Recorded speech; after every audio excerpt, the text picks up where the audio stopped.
One summer, they evacuated the island, but Edie refused to go. For a few weeks, she was a celebrity.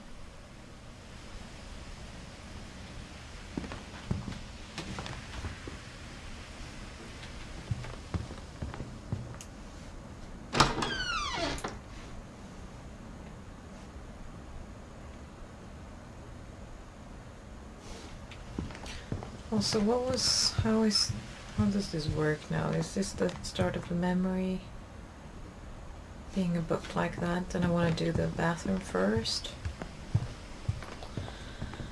I haven't quite got the hang of it yet, and I'm not really in my right mind at the moment. The only trace Grandpa Sam's first wife, Kay, left on the house was the pink bathroom. It was a pretty big trace.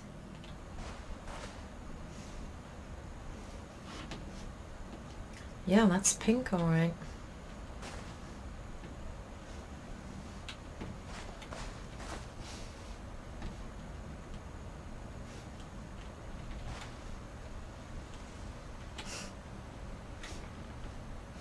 The details in this are just wonderful.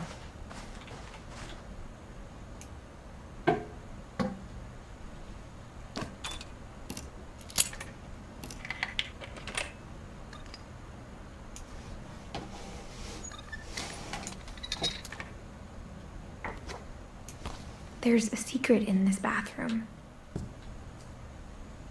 It's in the last place you would look. It isn't in the cupboard. It's hidden in this book.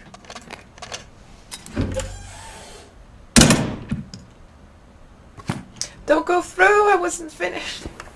No, I keep making this mistake.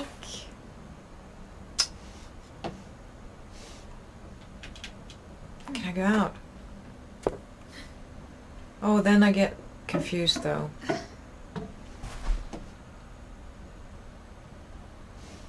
So is this the memory or is that the memory outside? I don't want to miss anything. Or miss more than I already have.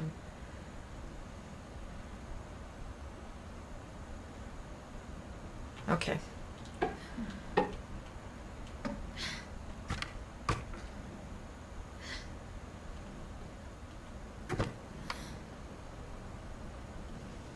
Sven gave Sam an old camera he'd refurbished.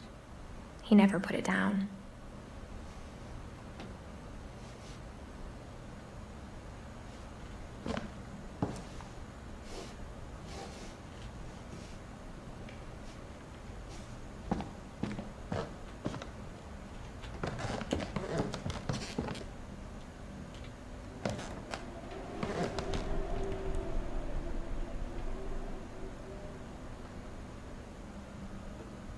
Okay, we get into the next area there, I think, so...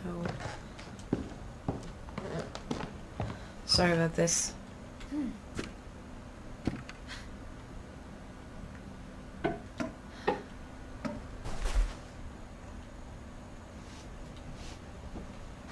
Sorry, I know I'm silly. For 500 years, the Finches have been famous throughout Norway for their fortune and misfortune.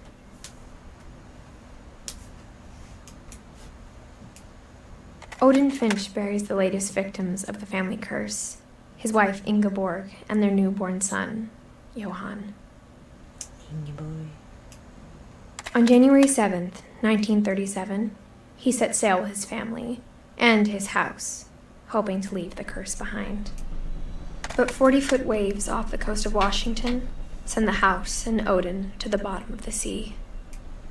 Odin's daughter Edie, with husband Sven and baby Molly, step ashore on their new home, Orcas Island. Odin Finch is the first to be buried in the new family cemetery. His daughter Edie is already dreaming of a new Finch house.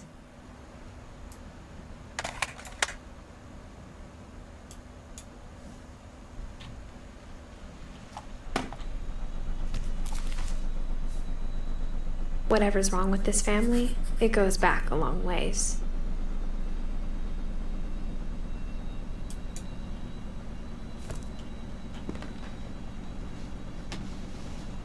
Okay.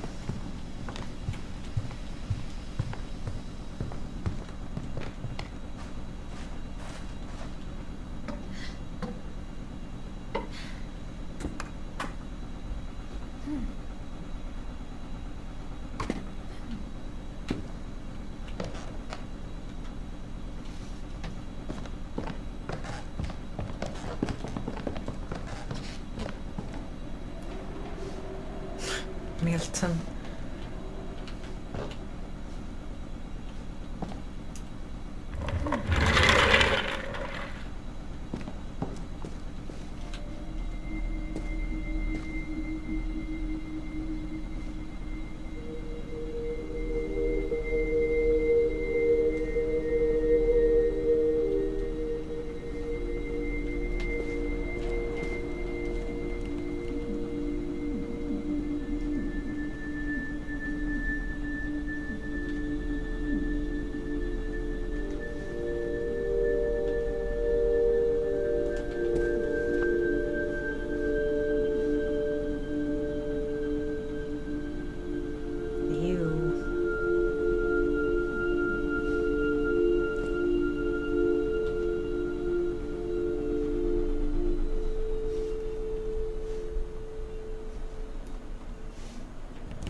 I knew Grandpa Sam had a twin.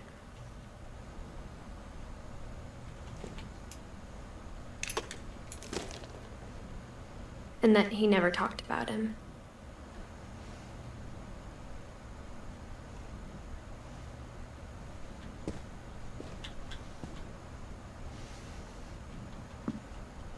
I guess my grandpa didn't like history any more than my mom did.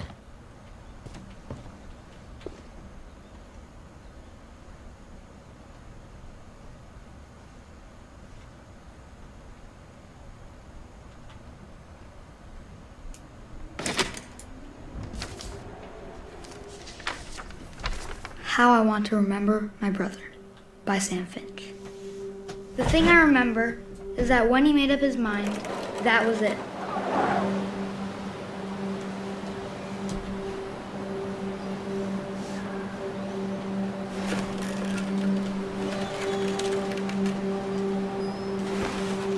My brother said he'd die before he ate another mushroom, and he did. At Barbara's funeral, we swore we'd never be afraid again, and he wasn't. I think Calvin always wanted to fly.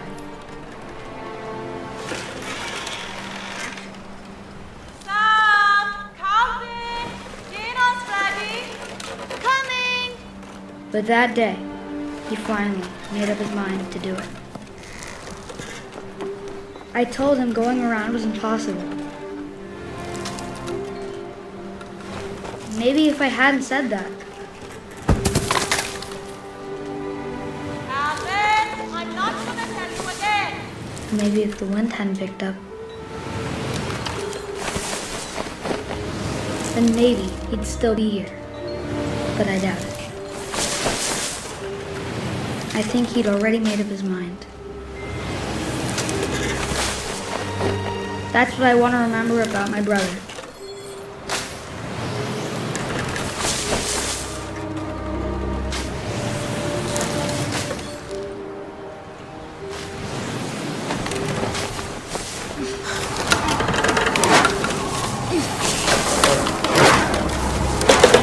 The day he made up his mind to fly. And he did.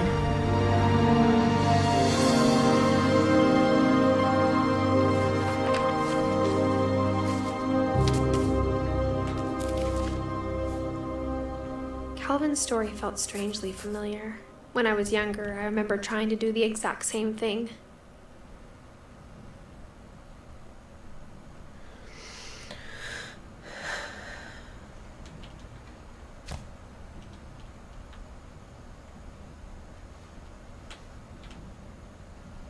After the funeral, Edie roped off Calvin's half of the room.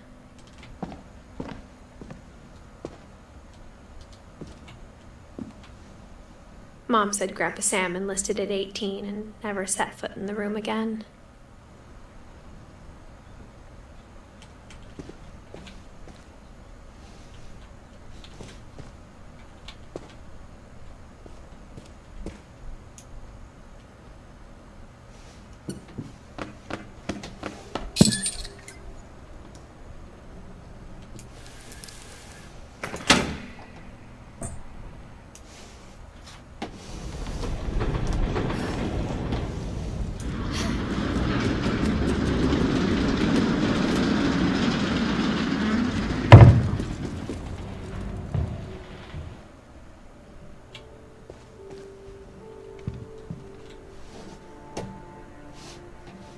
The passages were a pretty tight fit. They'd obviously been built for smaller hands and bellies.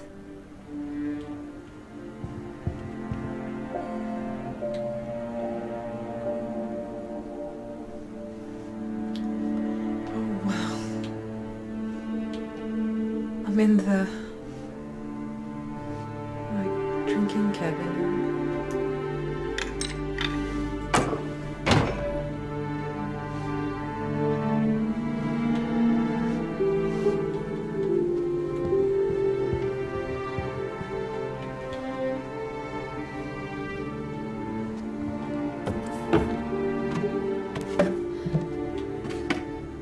Growing up, I always thought of Barbara as a child star.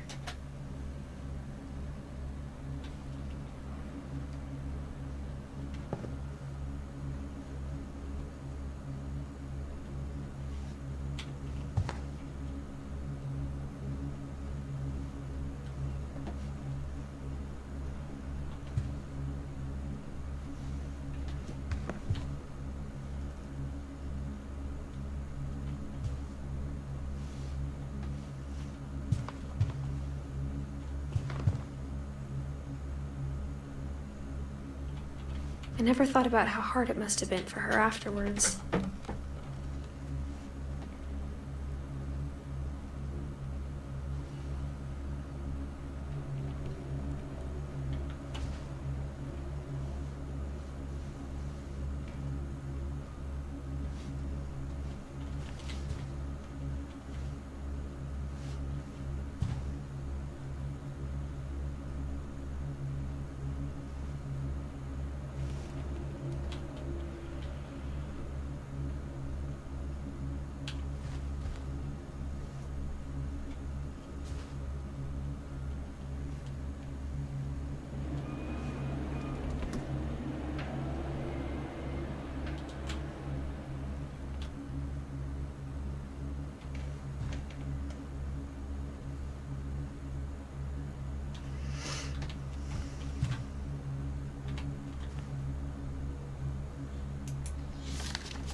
Of all the stories people wrote about Barbara's death, I'm surprised Edie saved this one.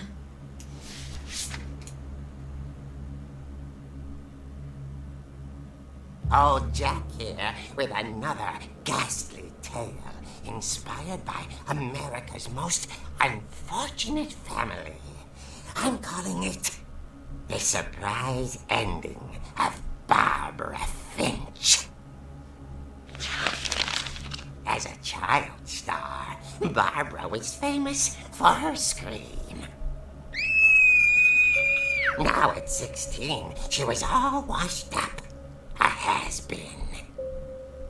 But in a lucky break, she'd been asked to perform her signature scream at a local convention for monster movie fans. It was just the boost her career needed. Unfortunately, her scream hadn't aged well. Getting better. I think you just need the right motivation. Her biggest fan and current boyfriend, Rick, was about to demonstrate when... Now that was a great scream. It was Barbara's father, Sven. He'd slipped into a table saw and had to be rushed to the emergency room. So Barbara got stuck babysitting her youngest brother, Walter. Her convention comeback was cancelled.